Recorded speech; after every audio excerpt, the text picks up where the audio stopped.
I'm a bit distraught by another story, weird and stupid and scary story. I went to this washroom. If you see here, a bunch of RVs. Lots of people live in RV. And I went to the washroom, and there was a guy shaving using a broken piece of mirror. Like, he's at the sink. He had a bicycle leaning on the wall, and he's shaving with, like I said, using a piece of broken mirror. This washroom has no mirrors. It says something related to the vandalism. There are few homeless who live in like a very bad shape RV here. And I figured that he is a homeless person. And yeah, he has some music on, and he is done shaving, and it felt to ask him how come he is in this condition. I didn't want to ask him if he's homeless, but he told me he's homeless, and he shared the story that he got electrocuted on 14,000 volts, and the employer, the company he works for, kicked him out, like fired him. And he said he has some lawyers fighting for him, but maybe he's making up some part of the story.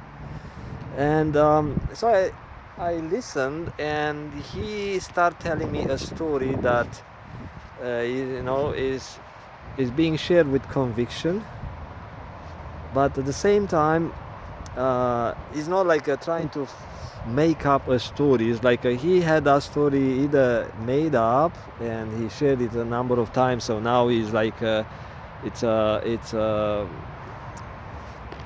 real story into his mind, or he just remember the events and shared that to me. And he was not a bad guy. He was like he said he used to work as a drill mechanic or some sort of drill operator into some mining operation in Alberta. And they were with some equipment, a bunch of guys in the area, and somehow the machinery, the equipment went closer to the power lines, and everything like got zapped and made a hole into some equipment, like because of the burning, the power caused a big hole into the equipment that is very tough stuff, but still was a powerful arc. And he said he had a big hole and some injury into his foot. Then he had some muscle, some stuff in the body, and yeah, a firefighter came and pulled him out using some sort of telescopic rods, because the power lines were all down still, and everything was live, like the ground was live. And yeah, he shared that story, and of course he was talking, and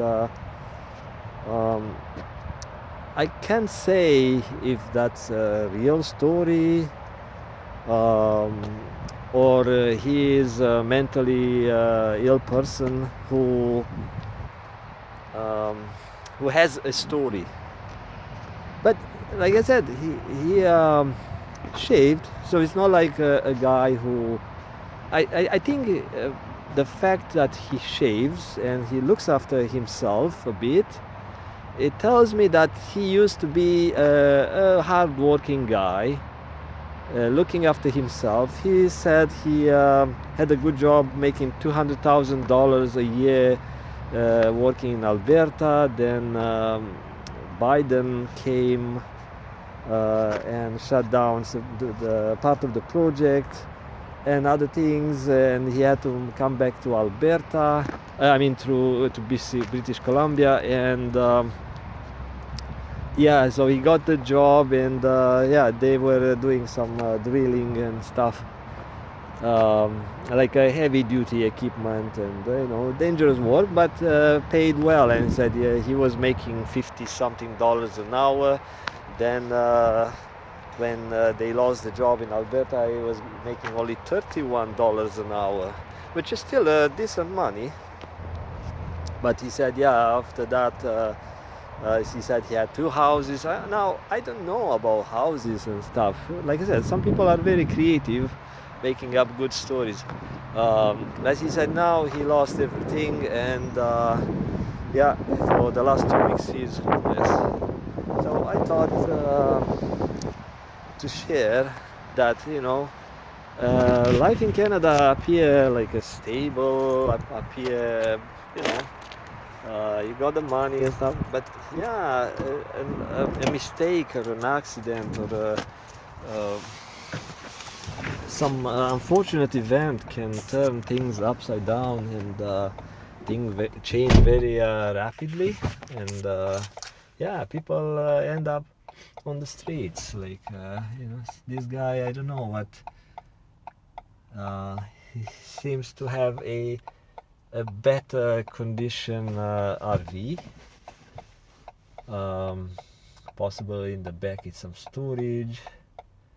Other people don't have even like a $2,000-3,000 to get a worn out one, or like a one that's very old. So they can't afford stuff, and they live in the tents. They live in, and that's still fortunate compared to those in the downtown east side. So in some countries life is smooth, like you don't make much money, but you have a bunch of people in the community. They might give you a hand when you break a leg or something. It's not easy, but you still make it. You still make it. While in some of these countries where you make lots of money, but then you lose the money at the same speed, right? So you need to be very careful. Now we'll let you go, and I have to keep driving, going back to the office. See you later. Bye bye.